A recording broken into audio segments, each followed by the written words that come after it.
چلے اسی تنخواہ میں سے جب بندہ بڑے بیٹے کی شادی کر کے بہو بیاہ کے لے آئے تو پھر بھی کام چلتا ہے، اور جب اس بیٹے کو اللہ بچے عطا کر دے تو اسی گھر میں، اسی آنگن میں، اسی چھت کے نیچے کام چلتا ہے، تو پھر تو مان جانا کہ چلانے والا تو نہیں، چلانے والا کوئی اور ہے۔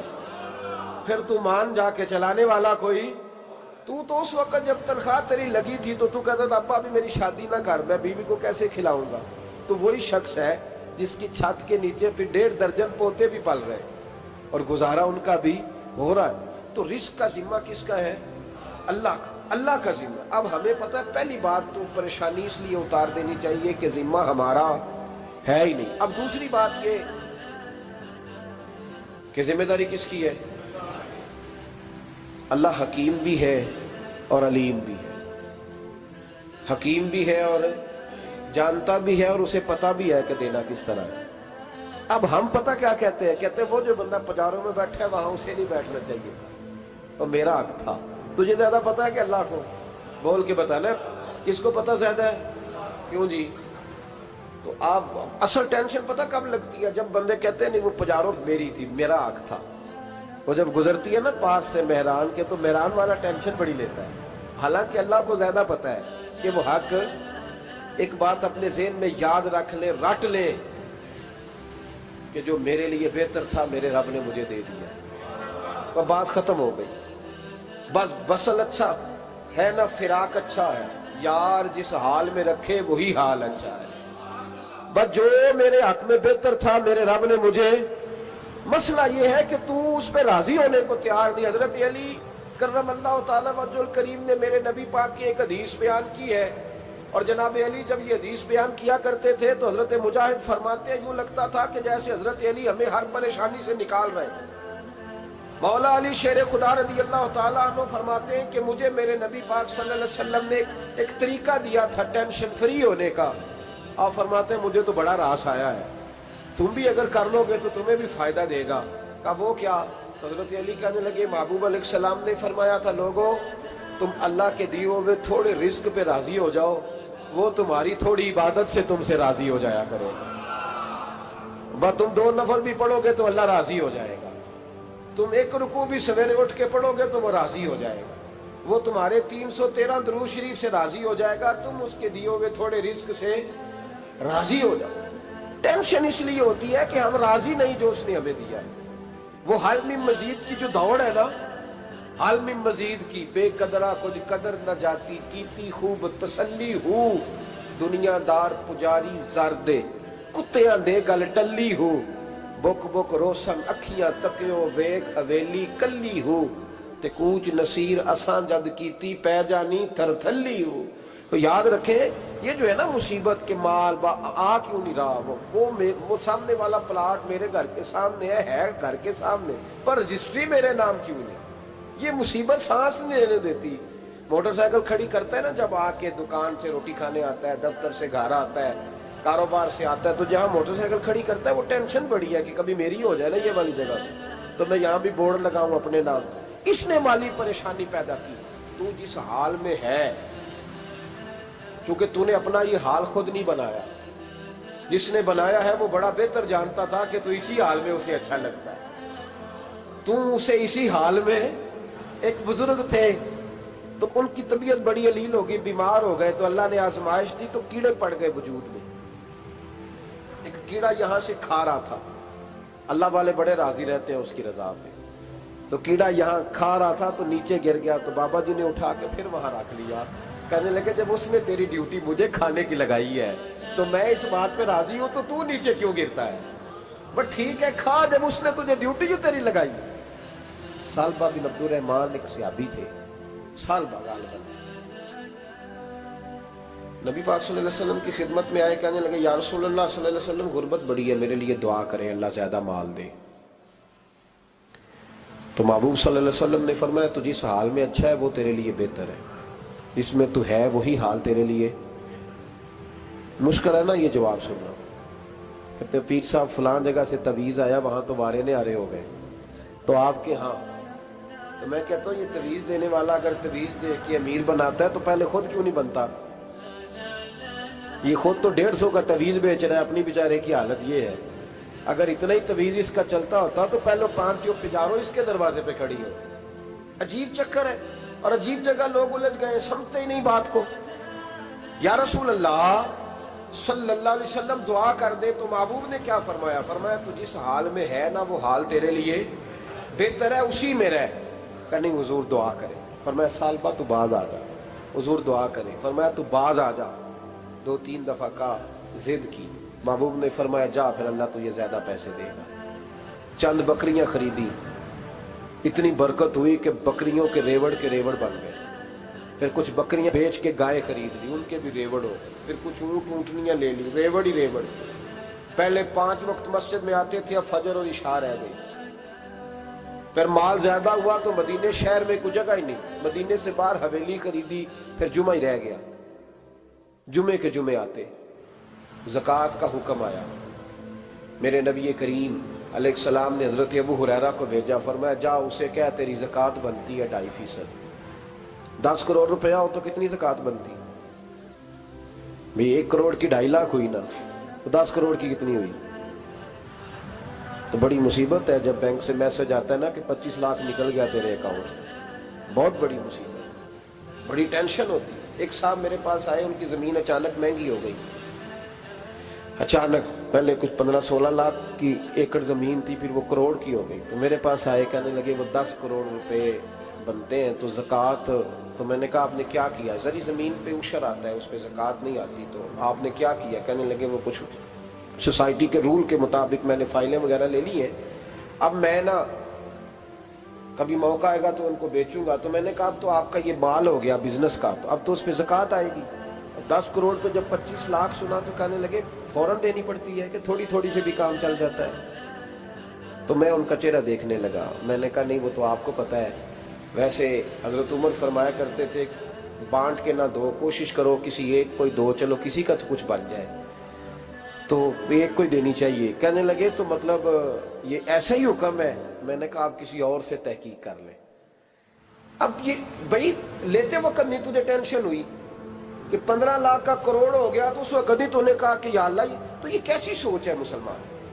کس طرح کا اس کا؟ ہمارے ہاں جب کسی آدمی پہ حالات خراب ہوتے ہیں نا تو سب سے پہلے وہ اس طرح کرتا ہے کہ جو میں کہیں اللہ کے رستے میں دیتا ہوں پہلے اسے بند کرو۔ جس رستے تجھے آ رہا تھا پہلے تو نے وہ رستہ بلاک کیا۔ حضرت اسماء بنت ابی بکر صدیق کہتی ہیں میں حضور کو مسجد کے لیے، ادارے کے لیے، صحابہ صفہ کے لیے کچھ دے رہی تھی، تو میں نے گننا شروع کیا تو حضور مسکرانے لگے۔ حضور مسکراتے کیوں ہیں؟ تو فرمانے لگی، محبوب فرمانے لگے اسماء اللہ کے رستے میں گن گن کے نہ دیا کر، ورنہ وہ بھی تجھے گن گن کے دے گا، تو اس کے رستے میں بے حساب دے، وہ بھی تجھے بے حساب ہی عطا فرمائے گا۔ لیکن پہلے یہ والا پہلے دروازہ بند کرو، یہاں سے پیسے ختم ہو رہے ہیں۔ تو اس طرح کرنا بھائی، اس دفعہ سوٹ ذرا گرمیوں والے نہ خرید، لیکن جو تو اللہ کے رستے میں دے رہا ہے اسے دیتا رہے۔ لیکن ہم اپنا نقصان زیادتی کرتے ہیں اپنے ساتھ۔ میں نے آپ کو پہلے بھی بتایا تھا پیار کی بولی ہے، پھر بولتا ہوں۔ ایک بڑے بڑے پیار والے دوست ہیں، ایک دفعہ مجھے کہنے لگے کہ آپ کئی دفعہ اعلان کرتے ہیں تو مجھے اچھا نہیں لگتا، اور آپ ادارہ بھی بہت زیادہ بننے والا ہے، بڑی چیزیں میں دیکھتا ہوں جو ہوں تو بڑا نظام اچھا ہو جائے، آپ دعا کریں اللہ مجھے پیسے دے تو میں بڑے سارے خرچ کروں گا اس کے رستے میں۔ تو میں نے کہا یا اللہ اسے 10 کروڑ دے، یہ 9.5 کروڑ تیرے رستے میں دے دے گا۔ تو چپ کر گیا، جس طرح آپ نہیں کر گئے سارے، چپ کر گیا وہ بھی۔ اس نے کہا جی نہیں جی انشاءاللہ کریں گے۔ تو میں کیا پلے آجے تے دعا پہ ہوں دیا، ابھی تو وہ آئیں گے تو تب دیکھی جائے گی، تو یہیں اڑ گیا ہے۔ یعنی 9.5 کروڑ اللہ کے رستے میں خرچ کرنے کی دعا پہ بھی آمین کوئی نہیں کہتا کہ چلو آمین ہی کہہ دیں۔ تو میں کہا تینوں تے 50 لاکھ بچتا سی پیا، لیکن تو اس سودے پہ تیار ہے۔ جب یہ سوچ ہوتی ہے، یہ غلط سوچ ہے، یہ بات تو اگر تے مسکرانے والی، لیکن یہ سوچ صحیح نہیں۔ حضرت عثمان غنی رضی اللہ تعالیٰ عنہ کہتے ہیں جس وقت نبی پاک صلی اللہ علیہ وسلم نے اعلان کیا نا جنگ کے موقع پر کہ 800 سپاہیوں کا خرچہ چاہیے، کہتے ہیں میرے پاس 600 کا تھا۔ یہاں ایک روایت میں حضور نے 1000 کا اعلان کیا تو میرے پاس 800 کا تھا۔ جب 2-3 دفعہ نبی پاک نے اعلان کیا تو کہتے ہیں میں نے کھڑے ہو کے کہا یا رسول اللہ پورا 800 میری طرف سے۔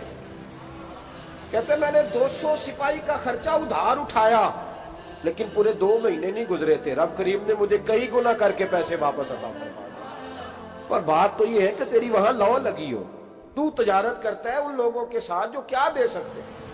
تو سالبہ کے پاس حضور نے پیغام بھیجا، پہلے تو کہا تیرے لیے بہتر نہیں مال، جب اصرار کیا تو بڑی برکت ہو گئی، بڑا آیا تو فرمایا زکوٰۃ دے، 2.5 زکوٰۃ ہے۔ جب سوچا کہ 5 اونٹوں پہ ایک بکری جائے گی اور بڑا سارا مجھے دینا پڑے گا، اب جب غور کیا تو یہ تو نہ کہا کہ میں نہیں دیتا۔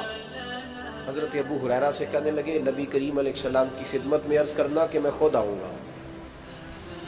حضرت ابو ہریرہ نے آ کے عرض کی یا رسول اللہ صلی اللہ تعالی علیہ وسلم، حضور وہ کہتے تھے میں خود آؤں گا، تو کہتے ہیں محبوب نے ٹھنڈی سانس لی، فرمایا اسے کہا تھا کہ تیرے لیے مال بہتر نہیں، اب ہلاک ہو گیا ہے، ہائے افسوس ہلاک ہو گیا۔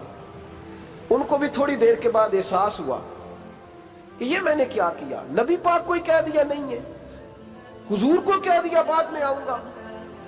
اب دوڑے آئے، عرض کی حضور میں سارا کچھ لے کے آیا، قبول کر لیں۔ محبوب نے فرمایا گویا بلال حبشی کی خشک کھجور بھی قبول ہے، اور صہیب رومی ایک اٹی بان کی لائے تو وہ بھی قبول ہے، اور عمار بن یاسر اور مصعب بن عمیر اگر 2 دینار دے جائیں اور کوئی پرانا جوڑا کسی سپاہی کے لیے چھوڑ جائے تو وہ بھی قبول ہے، لیکن تو اپنا لاکھوں لے کے چلا جا، تیرا کوئی نہیں قبول، معاف کر دے۔ فرمایا جا معاف کیا، پر پیسے لے کے نہ آنا۔ اگلے سال پھر آئے، بندے ہوئے ہاتھ ہیں، محبوبہ میں دولت کا کیا کروں گا، آگ لگانی ہے، قبول کر لیں۔ فرمایا تو لے جا، تیرا نہیں قبول، گرا جو ان کی نگاہ سے وہ سنبھل نہیں سکتا۔ حضور نے وصال ظاہری کیا تو جناب صدیق اکبر کے پاس آئے، لاکھوں کا مال، ابو بکر قبول کر لو، تو جناب صدیق اکبر کہنے لگے اس کا کر لو جس کا نبی نے نہیں کیا، چل جا کوئی نہیں چاہیے۔ حضرت عمر کے زمانے میں قحط پڑ گیا، بارشیں نہیں ہوتی، غلہ نہیں ملتا، حالات خراب ہے، مالی طور پہ بحران آ گیا، غربتیں، مجبوریاں، تکلیفیں، آ کے روئے، عمر میرا قبول کر لو، مجھے معافی تو مل گئی تھی نا۔ فرمایا معافی اپنی جگہ پہ، پر جس کا مصطفیٰ نے قبول نہیں کیا۔ بہت سارے لوگوں کو پتہ ہی نہیں کہ ان کا قبول ہی نہیں ہوا، اور وہ الجھے ہوئے، انہیں خبر ہی نہیں کہ اصل بات کیا ہے۔ فرمایا جس کا مصطفیٰ کریم نے قبول نہیں کیا، اب ہیرے اور جواہرات بھی لے کے آئے تو بھوکے مریں گے، پر اس کا قبول، اس بات پہ راضی رہو، اس حال میں اللہ نے رکھا ہوا، اس حال میں راضی رہو۔ جو مصیبت ہے نا دیکھنی کہ وہ بھی میرے پاس، تمہیں کیا پتا، کبھی پوچھ تو صحیح اس سے وہ کس مصیبت کا شکار ہے، جو مالی طور پہ بڑا امیر ہے، تو اس کی طرف دیکھ کے اپنا دل برا کرتا ہے۔ بس جس حال میں رب نے رکھا ہے اس حال میں رہ۔ حضرت عثمان غنی کے زمانے میں تو وہ وصال کر گئے، لیکن بھائی تو جس حال میں تیرا رب تجھے رکھتا ہے اس حال میں رہ، تیری مالی پریشانیاں ختم ہو جائیں گی۔ میں نے پہلے بھی شاید آپ کو ایک دفعہ کہا تھا، میں تعلیم سے فارغ ہوا تو میرے ایک استاد اور میرے کچھ دوست کہنے لگے افریقہ آ جائیں آپ، وہاں ایک بہت بڑا ادارہ ہے، اس کو چلائیں، اس کو سنبھالیں۔ میری والدہ سے میں نے کہا، کچھ طبیعت ہوتی ہے نا انسان کی، میرا بھی دل لگ گیا۔ میری اماں پڑھی نہیں تھی لیکن اللہ نے دانائی بڑی عطا فرمائی تھی، حکمت بڑی تھی، سیانی بڑی تھی۔ تو میں نے کہا اماں جی وہ مجھے ساؤتھ افریقہ کی دعوت ہو رہی ہے تو آپ کیا کہتی ہیں؟ تو اٹھ کے میرے پاس آ گئے اور مجھے انہوں نے اپنے بازوؤں میں لے لیا، پھر میرا ماتھا چوما، کہنے لگی پتر میں تے وال بھی نہ پوٹ کے دیوا کسی نے، ہم نے دولت کا کیا کرنا، تو اللہ کا نام لے کے کہیں بیٹھ جا، رب کریم رون کے لگا دے گا، خیر ہو جائے۔ تو میرے بھائی یاد رکھیں ان چیزوں سے تھوڑا سا دیکھیں نا، قناعت کریں، جو اللہ نے دیا اس پہ راضی ہو جائیں، اللہ بڑا مہربان ہے، وہ آسانیاں کر دیا کرتا ہے۔ تو یاد رکھیں میرے رسول کریم علیہ السلام نے ایک تو ہمیں درس یہ دیا ہے کہ تو سمجھ جا، قرآن نے ہمیں بتایا ہے کہ روزی تیری ذمہ داری نہیں، روزی کس کی ذمہ داری ہے؟ اللہ کی۔ اور دوسری بات یہ کہ جو اللہ نے تمہیں دیا ہے اس پہ تو راضی ہو جا، تیری مالی پریشانیاں ختم ہو جائیں۔ اور پھر حضور صلی اللہ علیہ وسلم نے فرمایا مذہبی طور پر جب دیکھو تو آگے دیکھو، اور دنیاوی طور پر جب دیکھو تو پیچھے دیکھو، پریشانی ختم ہوگی۔ مذہبی طور پر جب دیکھو، جو 5 نمازیں پڑھتا ہے وہ تہجد پڑھنے والے کو دیکھے، اور جو تہجد پڑھتا ہے وہ اشراق چاشت پڑھنے والے کو دیکھے، اور جو بندہ اشراق اور چاشت پڑھتا ہے پھر اس کو دیکھے جو سارا دن مصطفیٰ پہ درود پڑھتا ہے۔